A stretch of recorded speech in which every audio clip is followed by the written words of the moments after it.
Good evening, everybody. Welcome to our Tech Tuesday. And it's February, and February 2024 is, so to say, over, which is a very scary thought. However, we are still alive and kicking and going strong.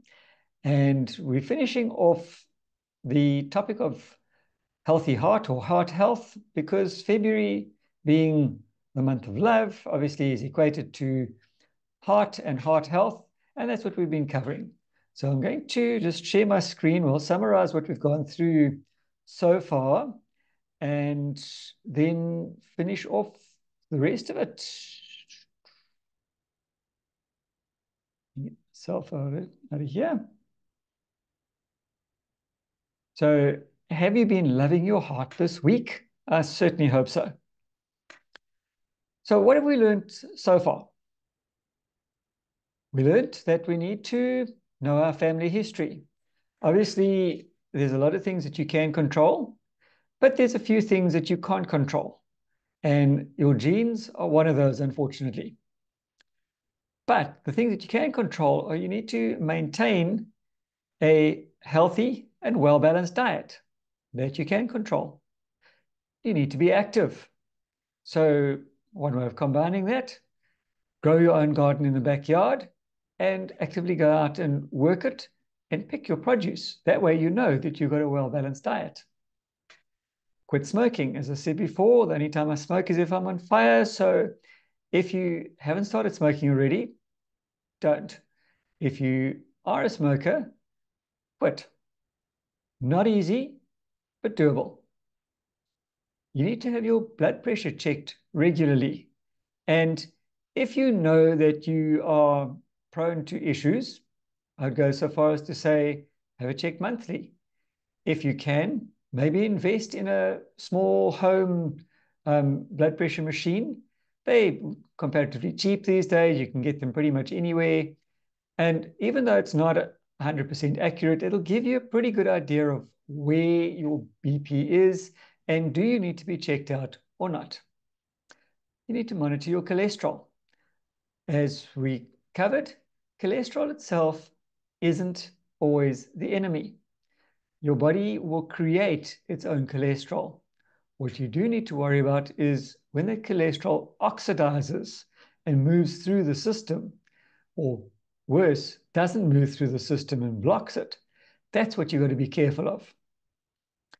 And you need to maintain a healthy weight, which, if you're following tips 1 through 5, you will easily be able to do tip 6. And you need to know your numbers, your blood pressure, your cholesterol levels, so that your HDL, your LDL, and your homocysteine. You need to know what is a healthy weight for you. Because remember, what is a healthy weight for one isn't always a healthy weight for another. And more importantly, don't always just look at the scale. Because if you are exercising and doing a little bit of weightlifting, you're going to be putting on some muscle. Not like a bodybuilder, obviously, but muscle is heavier than fat. So don't always rely on those figures on the scale. Watch the measurement around your waist, because that is significantly more important. We need to keep radio signals and dirty electricity exposure to a minimum. As we said, it's almost impossible to get away from it these days because wherever you are, there are cell towers. Unless you are stuck out in the bush with no cell reception, at that time you're pretty safe. Other than that, you are exposed to radio signals. Television, radio, cell phones, Wi-Fi, all of those are exposure. And if you're living in or around a substation or power lines, that is dirty electricity and it can cause you harm. And then we covered vitamin E. So vitamin E is generally thought of as alpha tocopherol because it is the only member of the family that has been synthesized, and it is the most abundant in the body of mammals. Alpha tocopherol is also the most effective in supporting the reproduction of rats, which was the only means of assessing vitamin E benefit in the beginning. The diet usually contains more of the other tocopherols and the tocotrienols than the alpha tocopherol. So your vitamin E isn't just vitamin E, it is a chain of 4 tocopherols, alpha, beta, gamma, delta, and 4 tocotrienols, alpha, beta, gamma, delta. So the reason why the blood contains more of the alpha tocopherol than the other members of the family is because the body has a tocopherol transfer protein which selects for natural alpha tocopherol and moves it into the bloodstream where it finds its way into the bad or the LDL cholesterol and prevents it from oxidizing, which is why vitamin E is often prescribed or suggested, because it's not a medication, it is therefore suggested by a cardiologist. And apparently, in the region of in excess of 80% of cardiologists actually use vitamin E themselves. The incorporation of vitamin E into cholesterol is of immense importance for the prevention of heart disease, since alpha tocopherol is very powerful in the prevention of oxidation of cholesterol. This is the beginning of the process of developing heart disease. So when cholesterol blocks up and sits against the walls of the artery, it oxidizes. Oxidation is the body's version of rust that we see in metal. Oxidized cholesterol has been shown to be 500 times more damaging to blood vessels than cholesterol that has not been oxidized. Because cholesterol that has not been oxidized is generally flowing freely in the veins and the arteries. And as long as it's flowing freely, it's not causing any harm. It's when it stops and oxidizes that's where the problems begin. And that's where your heart health takes a dive. Now, recent studies have shown that delta tocopherol has anti-cancer properties similar to those of gamma tocopherol. Please don't get hung up on all of these fancy things. These are big terms. If you really want to know more, let me know. I can probably find you the information on the vitamin E, but just know that vitamin E is good for heart health. The lesson here is that we need the entire vitamin E family. And the vitamin E that we use in Neolife is one of the only ones that I'm aware of that actually does have the chain of all 8 of the vitamin E's. Most vitamin E's that you will get commercially are synthetic, or if they are sold as natural, try and find out the source, because much to my shock and horror, I discovered that a lot of natural vitamin E's are derived from crude oil. Crude oil is natural, but I don't really think we want a lot of oil, that sort of oil in our system. We want oil in our system, just not that kind. Tocotrienols have their own unique benefits as well. And one of the things that they do is to slow down the synthesis of cholesterol in the liver, because your liver is the part that synthesizes and breaks down the cholesterol in your system. So your heart. Evan Shute, who's a Canadian physician, first became interested in the use of vitamin E to treat heart disease on February 15th, 1945, when he gave his mother the vitamin for her angina, which was so bad she couldn't walk across the kitchen without chest pain. She improved dramatically within 1 week. Now, just as a disclaimer over here, we are not making any medical claims. We are not cardiologists, we are not doctors, and we are not making medical claims. However, this was a story of what was found by this Canadian physician. When he decided to help his mother out, he gave her vitamin E and she improved.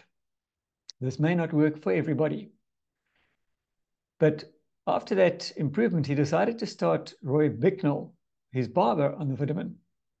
And Bicknell had such bad chest pain that the weight of his pajamas hurt his chest wall. Can you imagine how painful that must have been? By March 28th, 1946, Bicknell was virtually back from the dead. So when it works incredibly quickly. Evan and his brother Wilfred published on the benefits of vitamin E for heart disease in the journal Nature in 1946. These early pioneers utilized vitamin E to treat arteriosclerosis, which is a hardening of the arteries, heart attacks, angina, and the tendency to form blood clots. As I often tell my patients, after you've had surgery or you've cut yourself or whatever, and there's been bleeding, you want your blood to clot because otherwise things get very, very messy. But what you don't want is those clots to meet up with their buddies and suddenly shoot through your system like a snowball and clog up an artery in the heart, the lung, or the brain, because that is where the problems come about. Vitamin E is not found in great abundance in many foods. The researchers also noted that intake of vitamin E for short periods had little apparent benefit. So you need to take this almost as a chronic medication. In other words, on an ongoing basis. Like most supplements, if you see that there is a shortage, you want to make sure that you give your body the optimum amount. And some of these things don't break down easily, or should I say, do break down quickly and easily. So you need to keep them in your system. So in other words, you just keep taking the supplement on a regular basis. It was those who supplemented for over 2 years that experienced the benefit of the vitamin. There we see a good example of a chronic intake of vitamin E. So how does it actually work? Firstly, vitamin E is a potent fat-soluble antioxidant, meaning that it is dissolved by fat, very much like carotenoid complex. It is also a fat-soluble antioxidant, as opposed to vitamin C, which is a water-soluble antioxidant. Fats in the body are usually found linked together as in cell walls, the brain, and the nervous system. So just like a car's engine, it needs grease, or any joint for that matter, it needs grease and oil to operate smoothly. So we are not always a mechanical being, but our cells operate the same way, so they need lubrication. And what happens is you have a bit of a chain reaction. If oxygen attacks one fat and takes an electron, this can then turn that fat to a free radical, which will steal electrons from the other fats. I'm not going to get into a chemical discussion over here or lecture. That is much more higher grade. It's quite fascinating if you want to learn all about it, but we really don't need to know all that extra information. Pappas, who is another physician, explains that the uniqueness of vitamin E is based on the structure of the antioxidant. Again, chemical.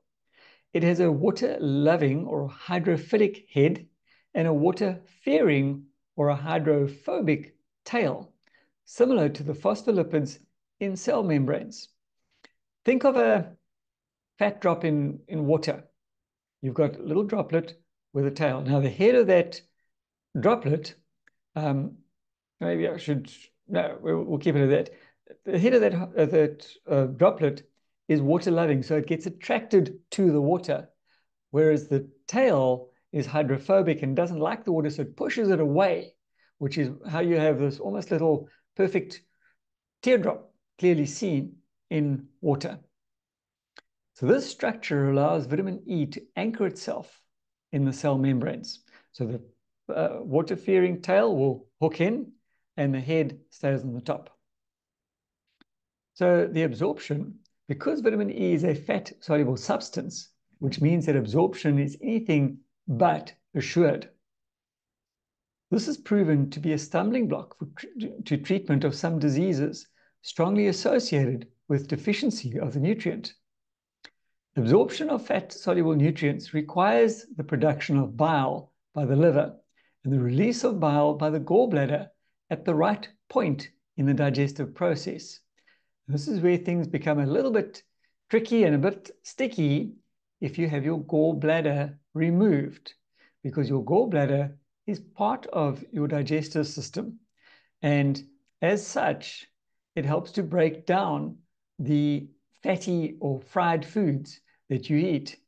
And it's quite sad, in my opinion, because I see people having their gallbladders removed numerous times every week.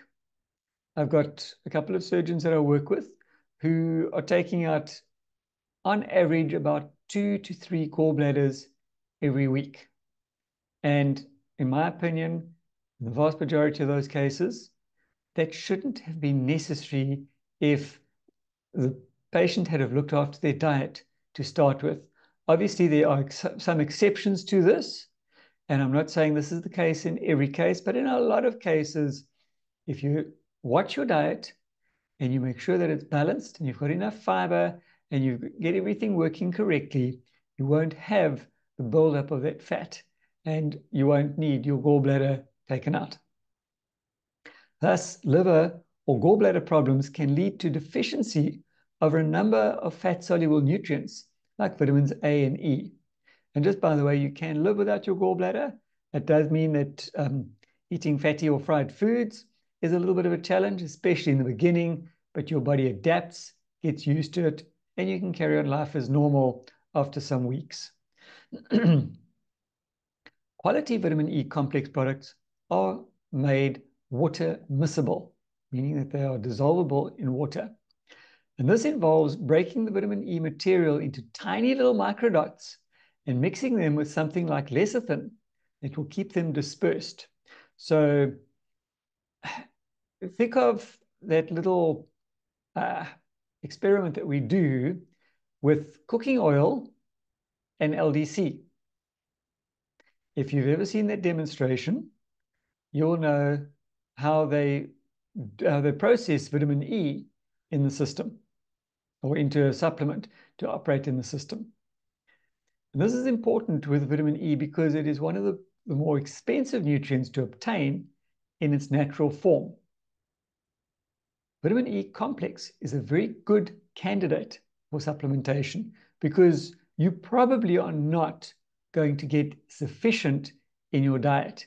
And if you have a cholesterol problem, if you have a cardiac problem, you are almost definitely not getting enough vitamin E, and it is highly advisable that you do get a vitamin E complex that can be actually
back to that. My apologies. Okay.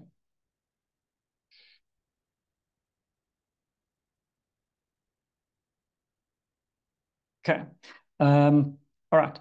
So as I was saying over here, quality vitamin E complex products are made water miscible.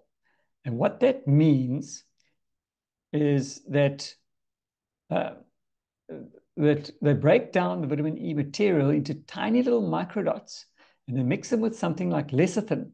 It will keep them dispersed.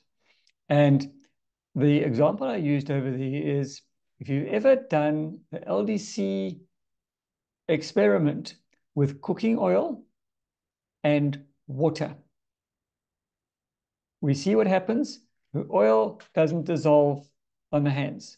You put a little bit of LDC on there, rub it in, and suddenly you see your oil becomes part of the water. And this is more or less what happens when they process natural vitamin E into a supplement. So this is important with vitamin E because it is one of the more expensive nutrients to obtain in its natural form. Because as I said, it's not easy to get out of the wheat germ because it is an antioxidant. The vitamin E complex is a very good candidate for supplementation, meaning that if you have a cholesterol problem, if you have a cardiac problem, you need to be taking vitamin E on a regular, long-term basis. It is present in only small amounts in foods and is almost always stripped away from processed foods because that is what is what's causing the breakdown or in your wheat, because the other main source of vitamin E is wheat germ oil. So what is happening when they process the wheat to turn into bread that you want to keep fresh for a significant amount of time on the shop shelf, then all of the vitamin E is removed because otherwise it oxidizes and you end up with bread that has gone off within about 24 hours. And we had an interesting experiment with that just recently. We bought some hamburger rolls, and for more than a week, those rolls stayed fresh with no sign of mold. They were not kept in the fridge. They were kept out in the heat that we've been having recently. And a week later, they were still perfectly fresh and soft. It's quite a scary thought, actually. That ends that presentation. Okay. Now, if anybody else has got questions, I'm going to stop recording.